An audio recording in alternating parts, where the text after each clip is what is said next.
Ancient Persia. Fearless, formidable, unrelenting. For ages, shrouded in mystery. An empire unparalleled in conquest and riches. To create an empire of the size of the Persian Empire, the largest empire the world had known, obviously takes military skill. From North Africa to Asia, it was a civilization driven by a dynasty of extraordinary rulers, ambitious and all-powerful. Cyrus the Great is one of the few who deserves to be called the Great. The Persian Empire created some of the most astonishing feats of engineering the world has ever seen. Magnificent palaces that rose up from barren desert. Roadways, bridges, and canals. Everyone has heard of the Suez Canal, but how many have heard of Darius's Canal? But dark clouds were on the horizon. An ancient rivalry with Greece would erupt into an epic clash that changed the course of history and shaped the Western world for thousands of years to come.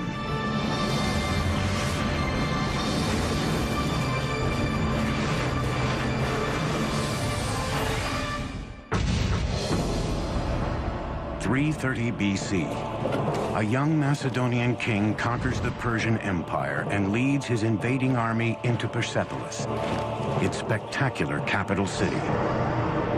The Macedonian ruler is Alexander the Great, an admirer of the great Persian kings. By sundown, the Greek victory celebration degenerates into a drunken melee.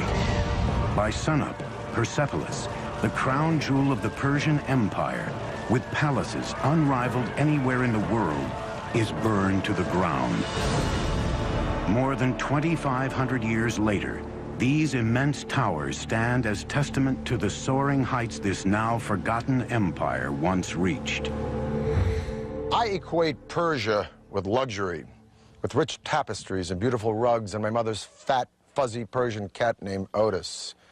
But I also think of a fantastic Persian king named Cyrus the Great, who believed in religious and cultural tolerance, and who freed the Jews from Babylon to return to Israel.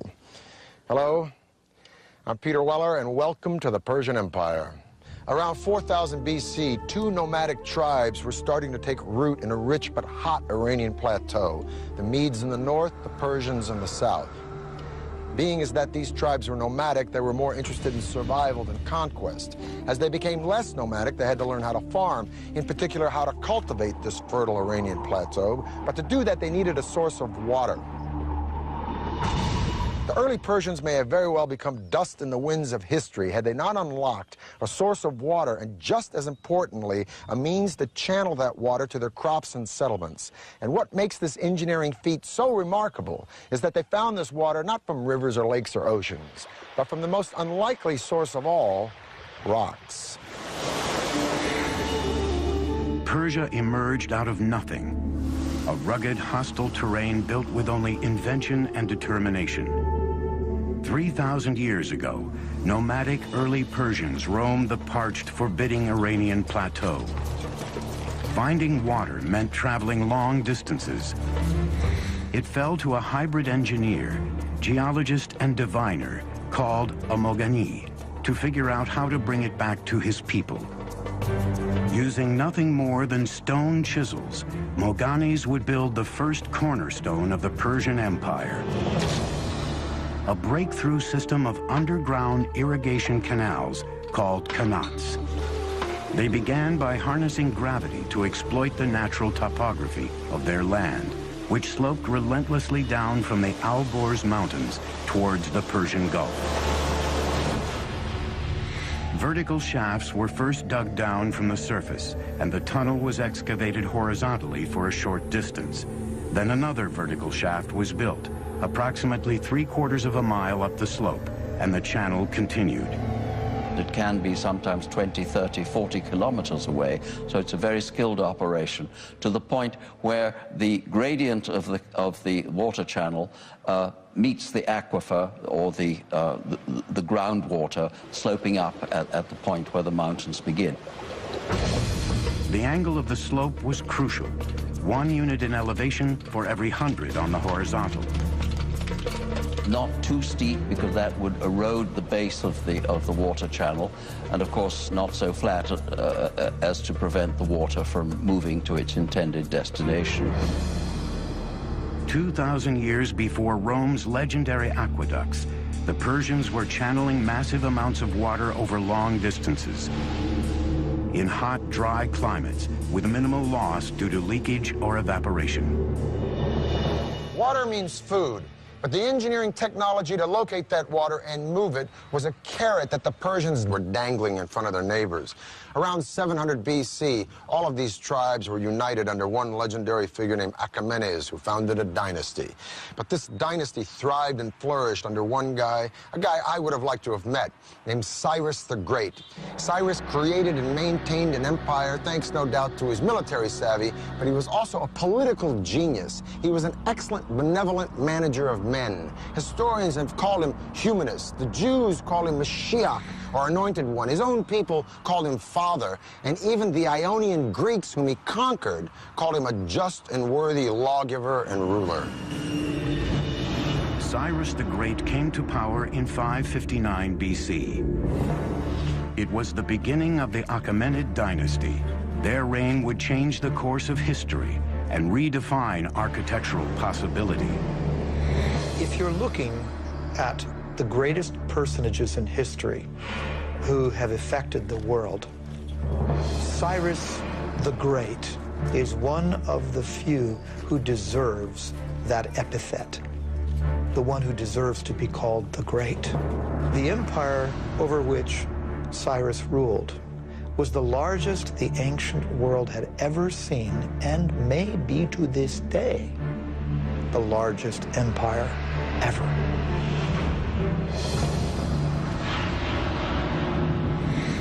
By 554 BC, Cyrus had crushed all rivals and became the undisputed leader of Persia. Now it was time to conquer the world. And if he was going to build an empire, he would need a magnificent capital city to reflect its growing stature. In 550 BC, Cyrus launched one of the most ambitious engineering projects anywhere in the ancient world. The Persian Empire's first great capital city at Pasargad, located in modern Iran. Cyrus was a very innovative builder, and I might add that his standards were particularly high. We can also say that his building project reflected in some ways the technologies that he found in the course of his various conquests. Like the Romans centuries later, the Persians were borrowers. They took the best and most advanced ideas from the cultures they conquered, then developed them even further into technologies uniquely their own. The art and engineering of Pasargad drew on influences as far-flung as Assyria, Egypt, and Asia Minor, thousands of miles away. There were stone workers, woodworkers, brick makers, relief makers, and we know that these were people often imported from all over the empire. Today, over 2,500 years later, crumbling ruins are the only remnants of what was once here, Persia's first shining capital city. Pasargad's showpiece was its two magnificent palaces, surrounded by a majestic park and vast formal gardens. Among them, the first known appearance of the astonishing Paradisia, the four-quartered walled Persian gardens. The gardens had over 1,000 yards of channels of carved limestone, designed such that water would enter small basins every 16 yards. The Paradisia of Pasargad laid the foundations for many of the world's most magnificent gardens for the next 2 millennia. What's particularly different with the Paradisia is the application of the geometric design. So we have squares, rectangular designs, floral designs, cypress trees, wild grasses, roses, lilies, all kinds of vegetations. And this is the concept of the modern park as we know it. As Pasargad was being built, Cyrus added to his dominion one enemy kingdom after another. But Cyrus was a very different kind of king. He refused to enslave his new subjects, a revolutionary concept in the ancient world. He recognized the local validity, if you will, of different religions and beliefs, and allowed those things to persist. In 539, Cyrus conquered Babylon, but he did not present himself as a conqueror. He presented himself as a liberator, rescuing these people from their despotic ruler. And then he did a totally unprecedented thing. He freed the Jews. The Jews had been living in Babylon in captivity ever since Nebuchadnezzar destroyed Jerusalem and their temple, and Cyrus freed them. Now, it could be said in hindsight or political history that Cyrus was looking for a buffer state between a hostile Egypt and his own empire. But so what? The point is that no one had ever done anything like this, and hardly anyone has ever done anything like it since. And subsequently, he is the only Gentile in the Bible to be referred to as Mashiach, or Messiah. As one distinguished Oxford scholar once said to me, Cyrus always had a very good press. It's a very true statement. Before he could launch the campaign that would make Persia the lone superpower of the ancient world, Cyrus the Great died in battle in 530 BC. He didn't live long enough to show what really he could have done outside the battlefield. So in that sense, you can compare him with Julius Caesar, who conquered, but did not live long enough, he was assassinated, to put the empire that he conquered together. By the time Cyrus died, the Persian Empire had 3 capitals: Babylon, Susa, and Ecbatana. But he chose to be buried in the city he created, Pasargad, in the tomb that mirrored the man who built it. At Cyrus's tomb, one of the aspects that shows his humility is that tomb is relatively unadorned, very simple, very elegant. Cyrus's engineers built the tomb in the form of simple but heavy stone Western structures. They began by laying large rectangular cut stones and used ramps, pulleys, and clamps to build the tomb to its height of 36 feet. The tomb of Cyrus is a very simple, outwardly modest monument for somebody who had created the largest empire that the world had seen to that date, and it's still remarkably well preserved after 25 centuries. For 30 years, no power on earth could stand up to Cyrus the Great. Now his throne was up for grabs, creating a power vacuum that would throw the ancient world into chaos. The word paradisia in Old Persian became paradise in ancient Greek.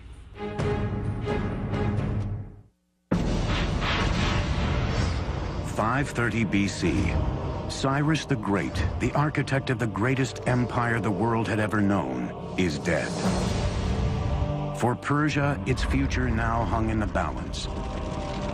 Rivals and pretenders to the throne vied for power.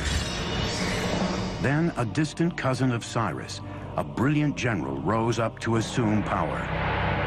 When the smoke cleared, the Persian Empire was securely in his grasp. His name was Darius.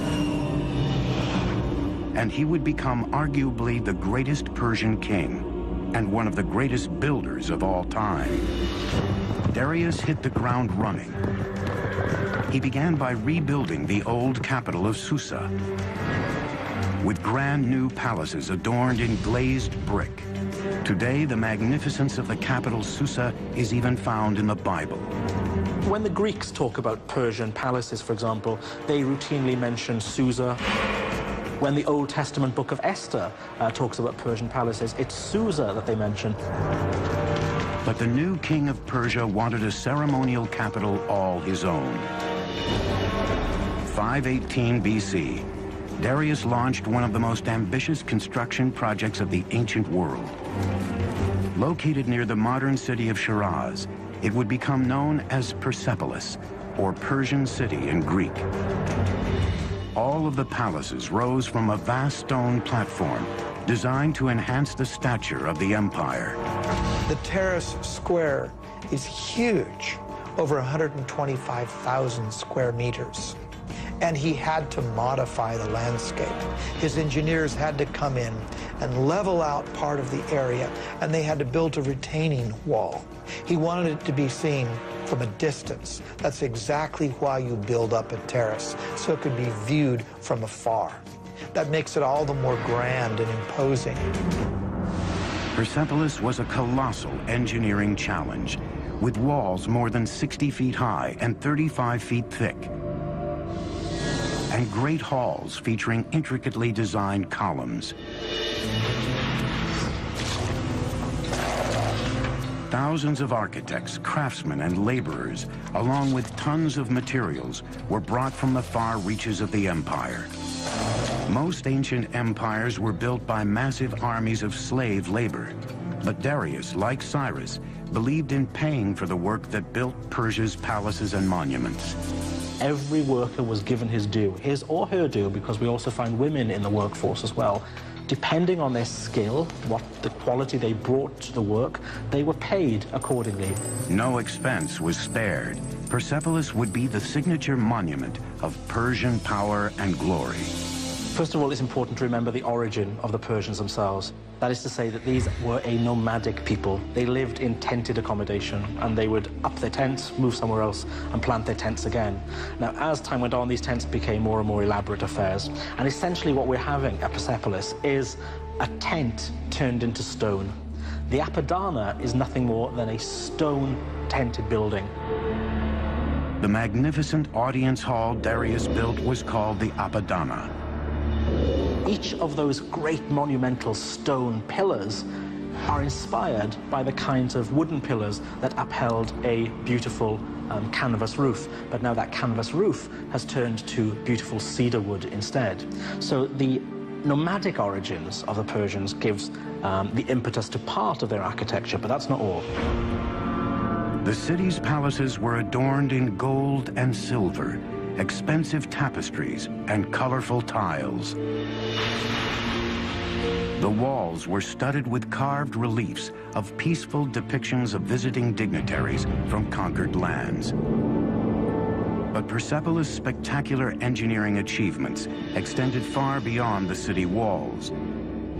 Its intricately designed and constructed water and drainage system were unrivaled anywhere. Before the actual soil was placed in, first, Darius's engineers constructed a drainage system, plumbing, drain pipes. These would be covered. Water was also brought in along the Qanat system. But then those drain pipes, which would drain the effluents out, those were taken underground below the surface where the visitor would never see that. Even during his most ambitious projects to enhance the empire's monuments and infrastructure, Darius never stopped expanding his empire. Under the brilliant leadership of Darius, the Persian Empire grew to staggering size. It included modern Iran and Pakistan, parts of Afghanistan, Armenia, Turkey, Syria, Egypt, Lebanon, Jordan, Palestine, parts of Central Asia, all the way to northern India. And man, this is a lot of turf. To connect the farthest reaches of the empire, Darius would launch two audacious building projects. One would stretch over 1,500 miles of the Persian Empire.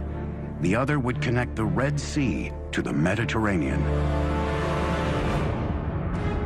Creating gardens was held in such high esteem that the Persian kings wished to be remembered as gardeners.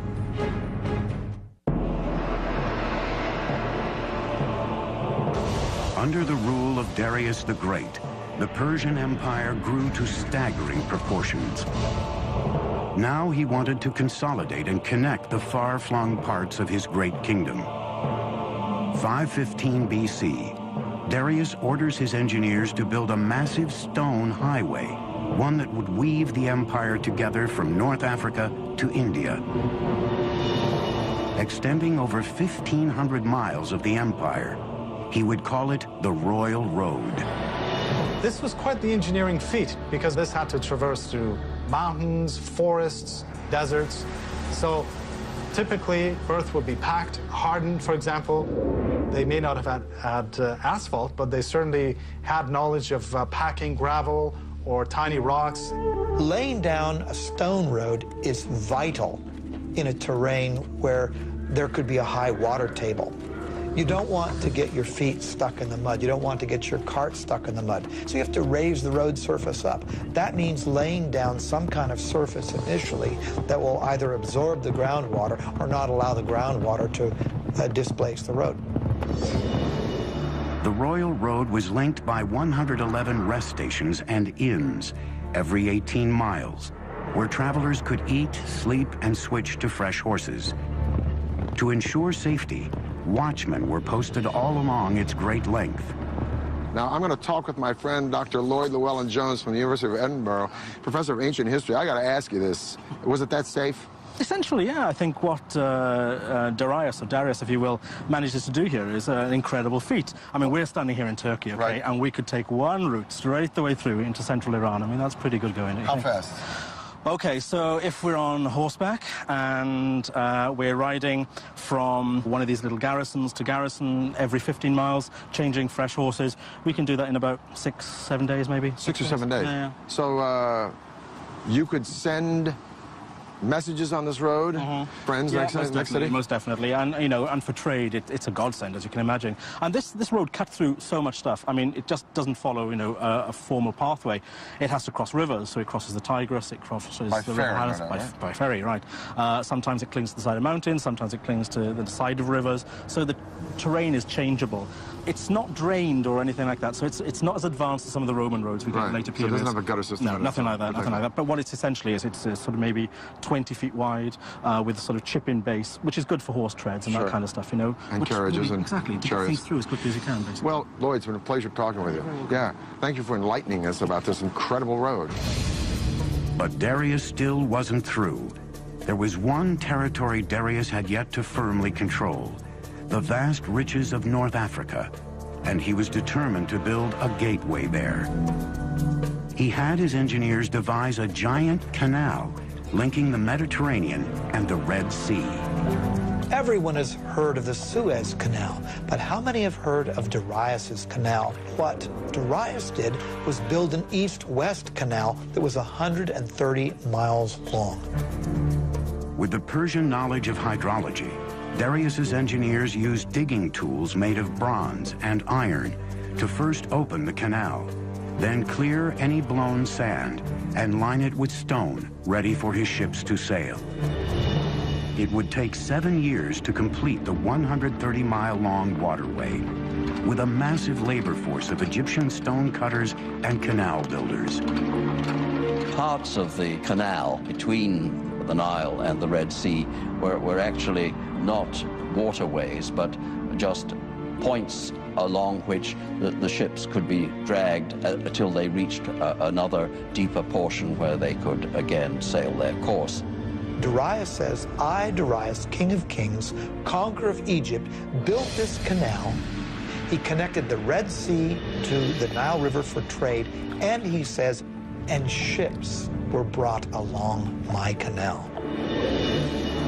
By 500 BC, Persia was the largest empire the world had ever seen, even exceeding the size and wealth of Rome at its height 4 centuries later.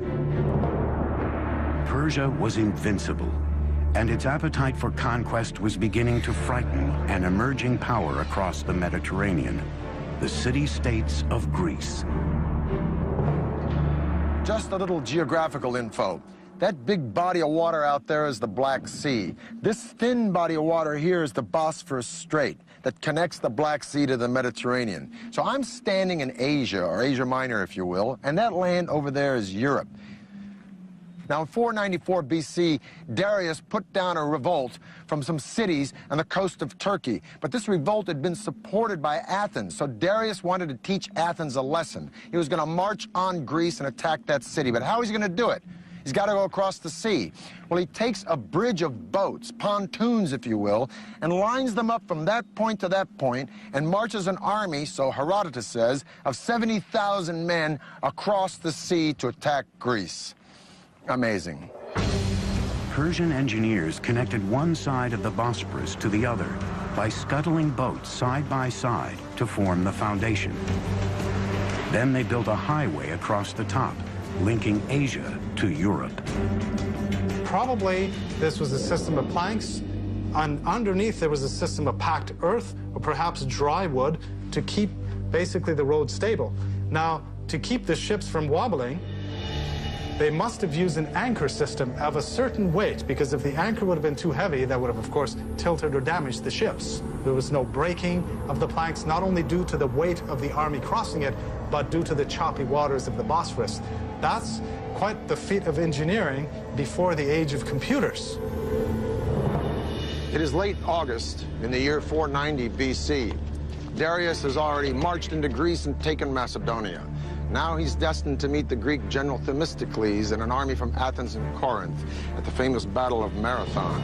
The massive army from Persia numbers 60,000 or 140,000, 250,000, depending upon the propaganda you read. Suffice it to say, the Greeks are outnumbered 10 to 1. Their only recourse is to send for reinforcements. So the legendary runner Philippides runs from Marathon to Sparta, a distance of 140 miles in 2 days, hence the name of the race, Marathon.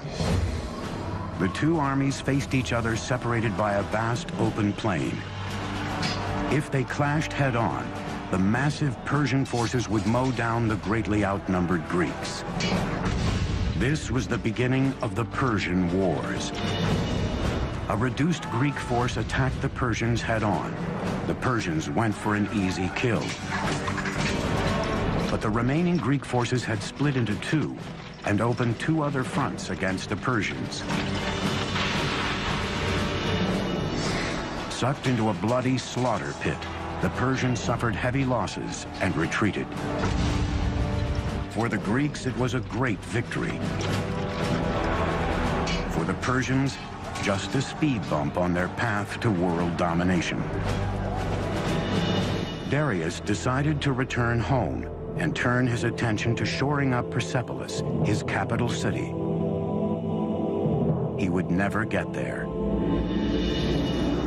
In 486 BC, Darius died on his way to quelling a rebellion in Egypt, leaving behind an empire that redefined the very notions of power and glory. He also prevented a replay of the chaos that followed the death of Cyrus by naming his successor, his son Xerxes. Now, Cyrus the innovator and Darius the expansionist were very hard acts to follow. But Xerxes had been a king in waiting all of his life, and a couple of his first acts were to suppress a rebellion in Babylon, another one in Egypt. And then he went after the Greeks. Somehow the Greeks just stuck in his craw. Some historians argue that Xerxes was making a preemptive strike. Others say that he was just cleaning up the business of his father. Whatever the case, the Greeks were no longer intimidated or impressed by the Persians since they'd beaten them at Marathon. And so Xerxes buddied up with the Carthaginian navy and the tip of what is now modern Tunisia, and he decided to beat the Greeks at sea. Discovered in 1931, Persepolis is one of the last archaeological excavations that dates back to the ancient world.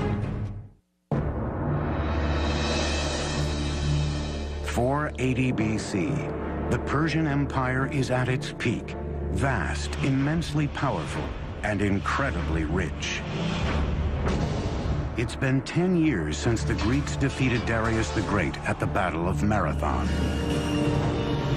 His son Xerxes is now the latest absolute monarch in Persia's Achaemenid dynasty, and Xerxes wants revenge.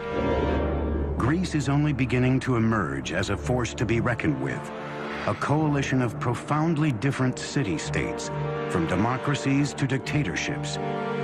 They are united only by one creed, their hatred of Persia. The ancient world is on the verge of the Second Persian War. The outcome will lay the foundation for the modern world. Greeks traditionally called everybody except themselves barbarians. So this whole thing really between East and West started probably with the Persians and the Greeks and continued ever since. The Persian invasion of Greece would be one of the greatest collaborations of strategy and engineering in military history. The massive invasion would be a complex land-sea assault, demanding some astonishing feats of engineering. Xerxes wanted his forces to enter Greece at the isthmus of Mount Athos, but the seas there were so turbulent, the king directed his builders to dig a canal across the isthmus. With vast manpower and expertise in canal engineering, Xerxes' engineers took a mere 6 months to complete the canal across the isthmus. But the next challenge facing his generals and architects was even greater. The huge Persian army still had to cross the 1.5-mile wide Hellespont. To this day, their solution is considered one of the most ambitious engineering projects ever conceived for a military campaign. Borrowing a page from his father's book, Xerxes ordered a double pontoon bridge built across the Hellespont. A feat of engineering that would far surpass the bridge Darius built at the Bosphorus. But what's very interesting is that 674 ships were now lined up. How were these ships kept stable? This must have been quite an engineering feat. The Bosphorus is not a very calm area. It can be quite choppy. The row of ships were kept in place with a very taut system of cables, probably 2 large cables that ran between Asia and Europe. Now remember, a large number of troops crossed this bridge, perhaps up to 240,000 troops. The ropes allowed the boat sufficient flexibility of movement in the turbulent waters. Each section of the bridge was built on 2 boats connected by planks, so the entire roadway could ride the waves, absorbing much of the surface choppiness. Persian engineers then constructed a platform across the top of the boats, then the roadway on top of that. With each wood plank, a superhighway emerged, crossing the Hellespont using battleships as the foundation. Remember, we're dealing with the hooves of tens of thousands of cavalry, including armored cavalry, which would have been much, much heavier. The ships were amazingly kept stable, so this allowed Xerxes to cross with his army into Europe and cross back when he needed to, and the ships were kept in place. And for a short period, Europe and Asia were one. 10 days later, with his bridge complete, Xerxes marched into Europe. The whole army crossed with heavy equipment, heavy cavalry, and the planks were kept in place. There was no breaking of the planks, not only due to the weight of the army crossing it, but due to the choppy waters of the Bosphorus. Xerxes' strategy was simple: overwhelm the Greeks on land and at sea with superior numbers. Once again, the Greeks were led by the great general Themistocles. He knew he couldn't beat Xerxes on land, so the entire campaign was designed to lure the Persian navy into a trap. In August of 480 BC, the 2 armies met at a spot chosen by the Greeks, Thermopylae, a mountain pass so narrow only 1 chariot at a time could get through. For days, the massive Persian army was stalled, bottlenecked on the wrong side of the pass, just as the Greeks planned. In the meantime, unseen by the Persians, Themistocles left with most of his army, leaving only a token force of 6,000 Spartans behind. Like his father before him, Xerxes was about to charge headlong into a Greek trap. When they finally broke through the narrow pass, the Persians easily destroyed the meager Spartan force Themistocles had left behind as bait and marched toward Athens. But when Xerxes reached the city, Athens was deserted. Xerxes suspected he had been duped and would make the Athenian people pay for it. For generations, tolerance for their vanquished had been the hallmark of Persian kings. Not this time. In a very un-Persian-like act, Xerxes burnt Athens to the ground. The Persian king regretted it immediately, and the following morning ordered Athens rebuilt. But it was too late. The deed was done. His moment of rage would come back to haunt Persia nearly 200 years later. But this war was still far from over. At the same time, Themistocles was setting his trap that lured the massive Persian navy into the narrow bay at Salamis. Then he unleashed a surprise attack. The huge Persian fleet was caught in the naval equivalent of gridlock. They couldn't maneuver in the tiny bay, while the Greeks used their heavy triremes as battering rams to demolish the Persian ships. It was a decisive victory for the Greeks. Xerxes returned home defeated, king of a Persian empire that was no longer invincible. There is one high note in the Persian loss against the Greeks at the Battle of Salamis, one saving grace, a woman named Artemisia, the sole female Navy captain in the Persian fleet. She faked out the Greeks by ramming one of her own losing ships, and she sailed away to escape in the confusion. Her survival skills so impressed Xerxes that he was thought to have said, "My men are becoming women, and my women are becoming men." The Persian wars launched Athens into its golden age, but left the colossal Persian Empire vulnerable. It would be left to a young prince, a worshiper of Persia's great kings, to deal the empire its last blow. Humiliated by Artemisia's daring escape, the Greeks offered a huge price for her capture, but Artemisia had safely sailed home.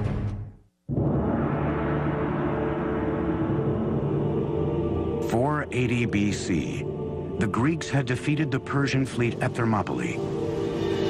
The aura of invincibility that surrounded this empire was gone.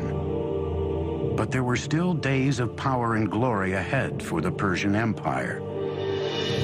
15 years later, in 465 BC, the Persian king Xerxes died.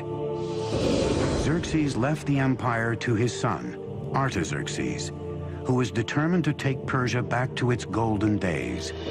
He began by turning his attention to a building project begun by his grandfather, Darius. 4 decades after it was started, Persepolis, the magnificent capital city, was still under construction. Now, Artaxerxes would oversee one of the last great engineering projects of the Persian Empire. Today, we know it as the remarkable Hall of 100 Columns. We know that the actual hall was some 200 by 200 feet, almost on the perfect square. What's remarkable with the Persepolis columns is when you look up the entire shaft, and these things raise, hundreds of feet into the air, there is not one piece of displacement whatsoever. It's a perfect vertical. They're working with what we might consider to be primitive tools, just stone mallets and bronze chisels, that's all. The fluting on the columns of Persepolis is so precise, however, that these are clearly the work of master craftsmen. The columns are constructed in drums, 7 or 8 drums stacked on top of another. This is done by scaffolding the whole area around the column, and then with a crane, a wooden crane, literally moving each column drum in place. Any client king, any governor from a distance, or even anyone who would come in that hall would be so impressed by the vastness of the hall and by this forest of columns that stretched nearly as far as the eye could see. An amazing achievement. Across the empire, Persians were still producing some of the most extraordinary feats of engineering in the ancient world. In 353 BC, the wife of a local governor began work on a magnificent tomb for her dying husband.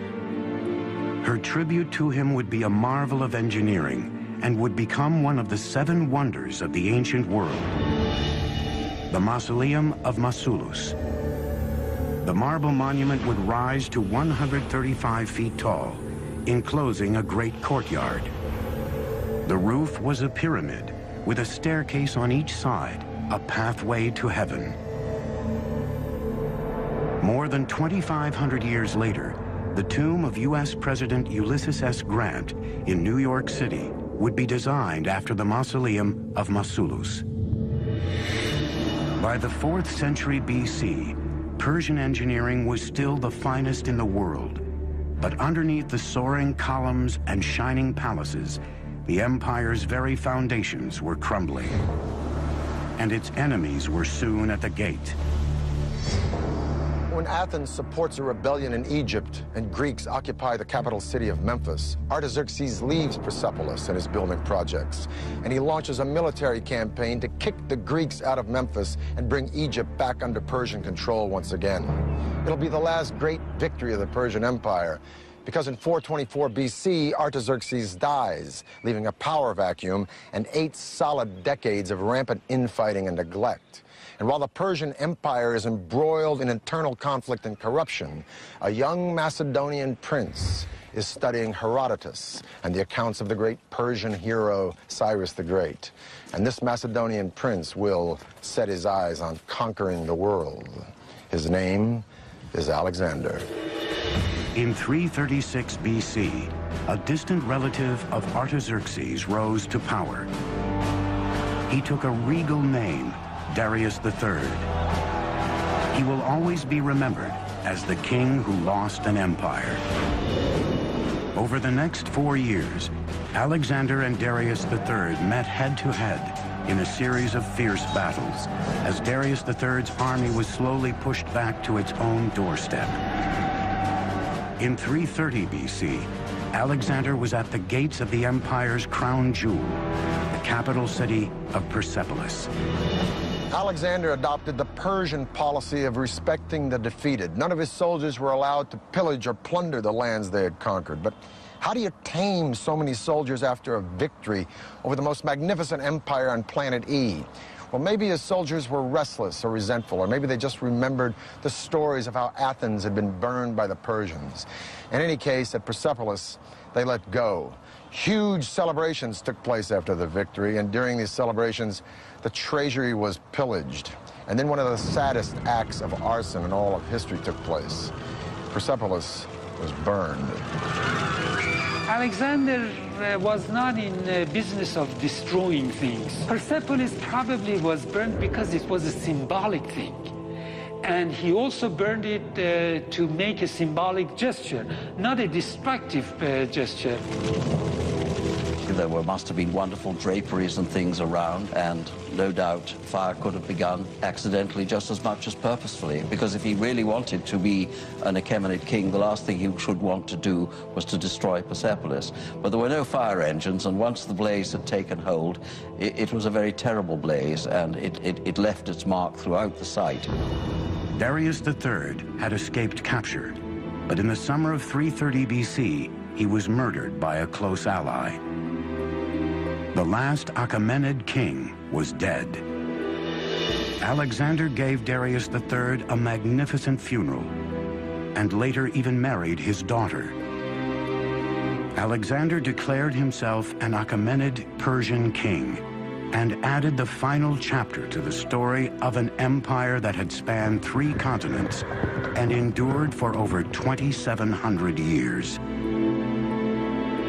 Alexander, admirer of Persian kings, chased down the murderers of Darius and killed them himself. Alexander believed that only kings had the right to kill kings. But would have Alexander actually killed Darius? Probably not, because Alexander didn't create an empire, he only conquered one. The empire already existed, created by Cyrus the Great. No, Alexander's genius was to co-opt and use Persia, an empire that stood long before Alexander was born, and whose legacy of culture and sophistication and luxury would be around long after Alexander was dead. For the History Channel, I'm Peter Weller.